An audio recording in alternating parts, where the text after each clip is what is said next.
Welcome to Éxito in Minutes. I'm here with Alex Espinosa, my co-host, and I'm Troy Blanchard. Thanks for joining us today. We're super excited. Éxito in Minutes is all focused about how in minutes we can learn the best practices, valuable tips to help you achieve your full potential. We're inviting experts to come in and they're going to share inspirational stories. Our main purpose is when you're concluding listening to these podcasts that you will be a better person and take some of those best practices, learn not just from us, but from our guests. Thanks for joining us. Welcome to Éxito in Minutes. I am Troy Blanchard. I'm here with my co-host, Alex Espinosa. And more importantly, we are here with our guest, Daphne Blanchard. Hello. We're so excited she's joining us again today. This is the second time she's in. Happy to be here. Thanks for having me. Yes, thanks for coming back. We are super excited today.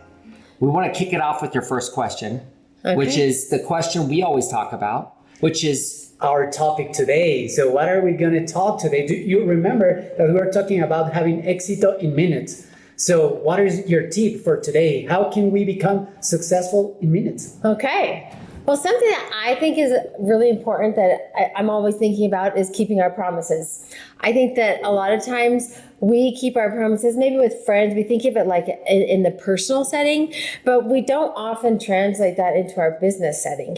And so when I say I'm going to do something, I take that really seriously. And I feel like it needs to be equally the same in a professional setting as it is with our personal relationships. Wow, that's a good one.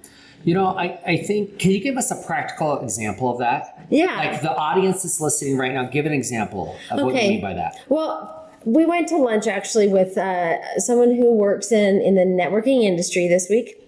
And he was telling us some of the challenges that they were having and actually why they had to let go of a team. And some of those things were like, they didn't follow up with meetings. They said they would have follow-up meetings and they didn't actually happen. They didn't follow through with their tasks that they said that they would do or deliverables that they said. They didn't communicate when they needed to like move the project ahead 2 weeks or put it on hold for 2 weeks. They didn't communicate or let them know. And it just sent this message of like, we don't care or we're not interested in working with you. And I don't think that people often, they'll look at themselves as like, I'm a trustworthy person, or I'm an honest person, but they don't necessarily see how by not following through with the promises that we make in that business setting, like not following through with our deliverables, our tasks, the meetings, or answering emails or texts or things like that, that is a form of not fulfilling our promises. No, I can see that because I think also there's been times where I'll be like, hey, I'll get back with you on that.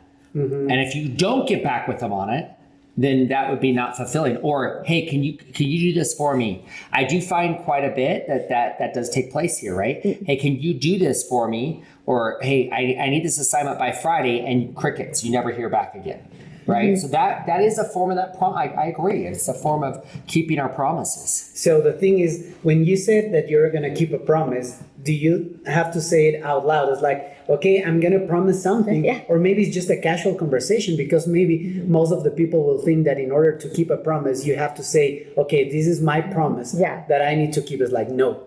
I think that's a really good point. And I've always seen as if I say I'm going to do something, I'm going to do it. And even my kids, sometimes it would drive them crazy because they would even say, can I go to my friend's house half after school? And I would say, let me think about that. I need to look at the schedule. Or I was really slow to say yes, because if I said yes, then I was going to follow through and I was going to make sure that that took place. So I was always very hesitant to saying yes to something. Something that I live by is this concept of under promise, over deliver. So I really try, like you say, it doesn't even matter if you didn't say the word promise, but if I tell someone I'm going to do something, I really think about, can I really do this? And do I have enough time to do it? Do I have, is this going to fit in my schedule? And if not, I'm just going to tell them in that moment, I can't do it within a week, but I can do it in 2 weeks, or, give them a reasonable expectation. And then if I get it done sooner and surprise them, then everybody's happy, right? I seriously love this concept. Okay. Under promise, over deliver, something that's been a mantra of ours for a long time. I think it's really important. So think of the words under promise, over deliver, and how can it apply in your life? I think there's many times in our lives we want to say yes because we don't want to disappoint somebody. But the takeaway here is it's better to disappoint somebody up front and say, I know I'd really like to meet with you this week, but I can't.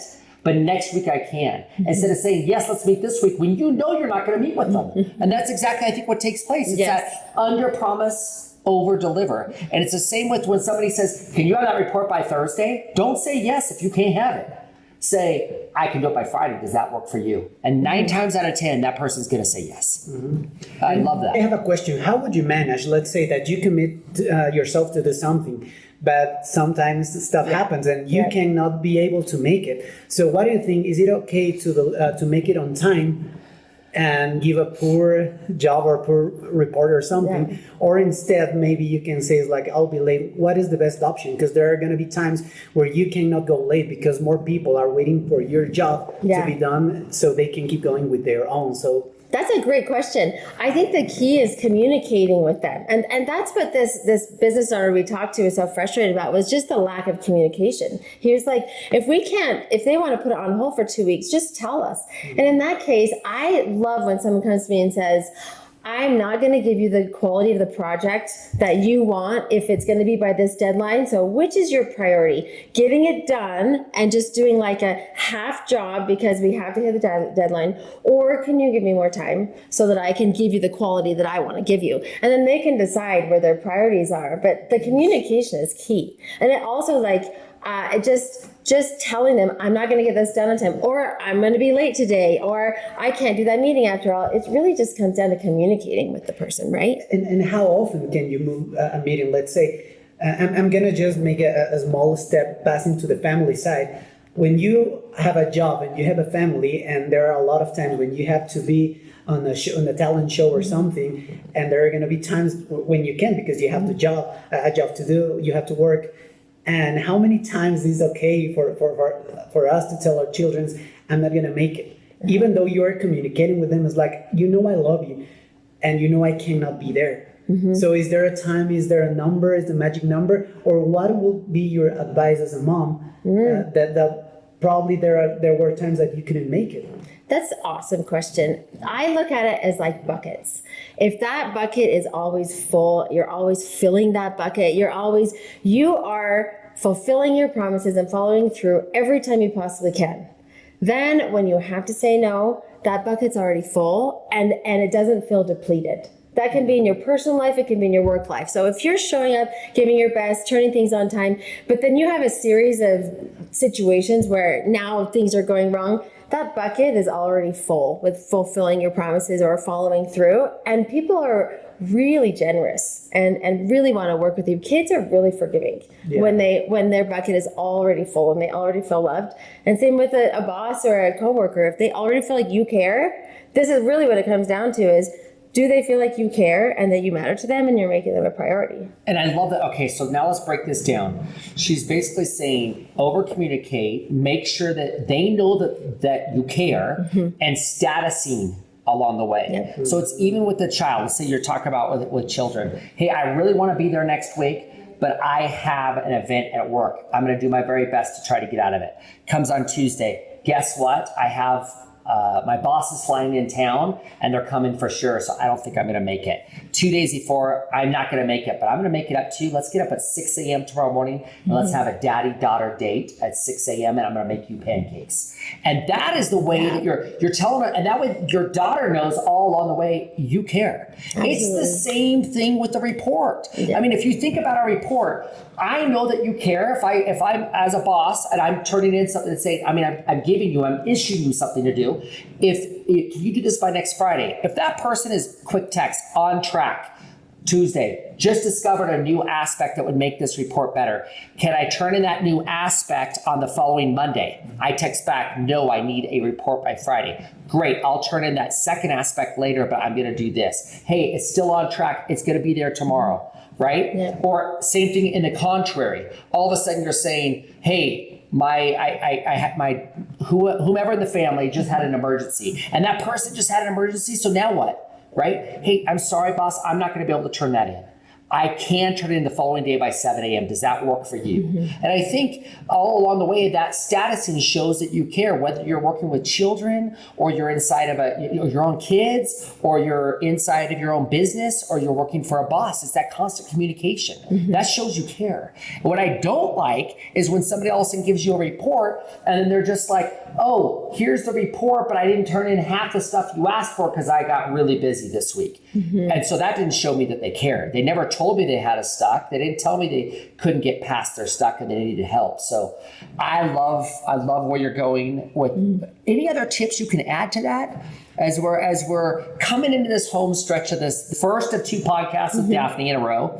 I know that the next one we're going to have some other tips, but when it comes back to promises, under promising, over delivering, right? Honesty and commitment more than anything. Anything else you'd like to add? I think just getting comfortable with that feeling, that just moment of disappointment when you have to tell a person that you can't commit to something in that moment. So first it comes down to really know what you can commit to, and then be comfortable with that moment where you may be disappointing someone. It's okay, because you tell yourself, I would rather disappoint them in this small way now than disappoint them in this big way where it really matters when it's time to deliver this product, because you're going to disappoint them either way, right? And so that's a helpful thing for me, is I had to learn how to be comfortable with that. And once I did that, I started realizing it feels a whole lot better when you do that, and then maybe you work extra hard and you surprise them with, guess what, I got it done earlier than I thought. That feels really great in the end. So at the end, it's like, based on your experience, what would you rather choose to work with? A person who always is more efficient, but probably doesn't fulfill all the promises that he's willing to do it, or a person that probably has not the same range of efficiency, but is always keeping their promises? Who's going to be successful? Is going to be more success at the end. Oh, that's a good question. If you tell me you're going to do something, I just really want you to do it.